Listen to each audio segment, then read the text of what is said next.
Today it is story time with Neil. That's right, I am going to go over with you my favorite closing technique, and I'm going to teach you how you can do it too. Hey everybody, welcome back to the channel. I am Neil Winterregg with Matterhorn Business Development, and today I want to talk to you a little bit about sales closing techniques and my favorite sale closing technique, which I call telling a story. Now, I did get this from a sales book I read from a million years ago, and it's called Telling a Story. And what is it that you're trying to do?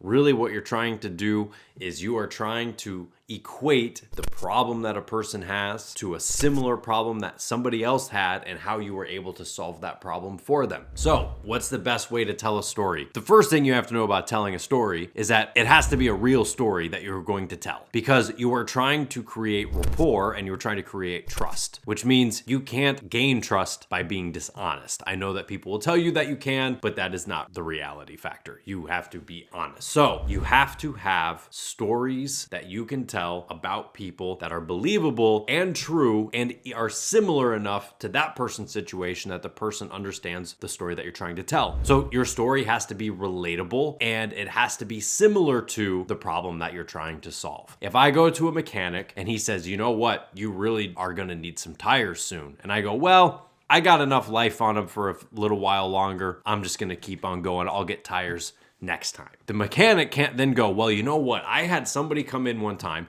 and their radiator hose was loose.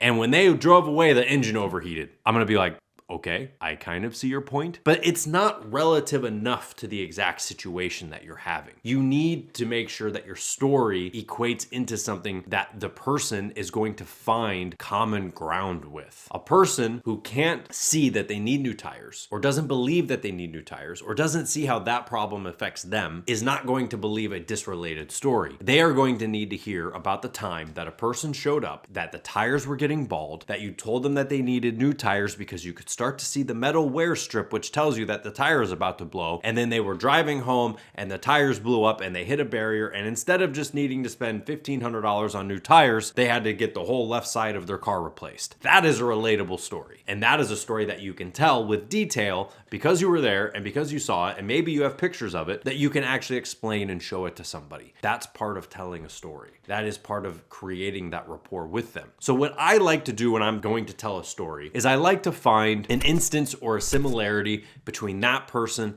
and another person. And I say, you know, you really remind me of this individual that I met about 6 months ago who was going through the same exact problem you have with your business. In fact, he had the same problem you have where this happened and this happened and this happened. And then the person goes, oh, there's other people like me that are out there. And these are all true things that I'm coming up with. I'm not embellishing it. I'm not trying to change it. I'm actually literally going to use the common ground and the common similarities. And then I go through what the person was experiencing, how I actually helped them, if I have a picture of the new building that they just bought or some statistical graph that they have that shows how awesome they're doing. This is all part of telling that story. And you can get very detailed with the story. It really comes down to what kind of a product it is that you're selling. So, you know, some are very easy to get details on of, you know, I repainted this guy's car and this is what it looked like and I put this to it and I did that. That tells a story in a whole new matter. But if you're talking about something long distance with somebody, maybe you've never even met in person. In my case, I work with a lot of business owners from all over the country. So I have to be very relatable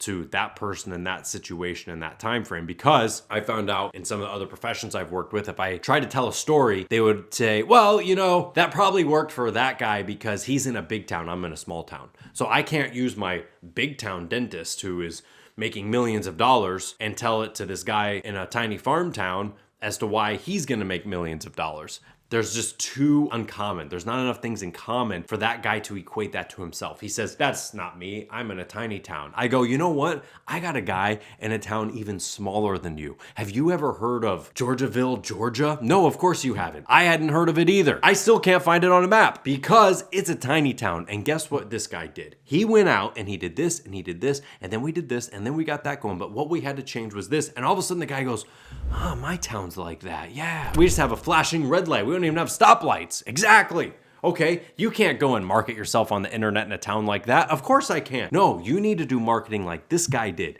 And you start to tell the story. And what you're doing is you are creating an alliance and a trust with that individual to show them that somebody like themselves is able to do what it is that you say you can do. And again, it has to be something that they can relate to. The relatability is everything when you're in sales. You have to be able to communicate that to somebody. And so pretty much every time I sell anything, you could have me selling popsicles on a summer day, and I'm gonna have a story in there about somebody that bought something from me and what they told me later, because I pay attention to these things and my mind is a steel trap. I always remember these types of stories, and so I can always relate it to somebody. So don't have one story or two stories that you like to tell, because if you only have one or two stories, you are not going to be able to equate that into other situations, because people automatically say, and I get this all the time working with chiropractors, and we have a kidney specialist as a client and these different things. If I say, oh, well, my kidney doctor does this, the physical therapist I'm trying to talk to is going to go, well, I don't have anything to do with kidneys. Now, that's true. Now, in my mind, it's a business, it's a business, it's a business. They're all similar. But in the business owner's mind, or the salesperson or the prospect that I'm trying to sell,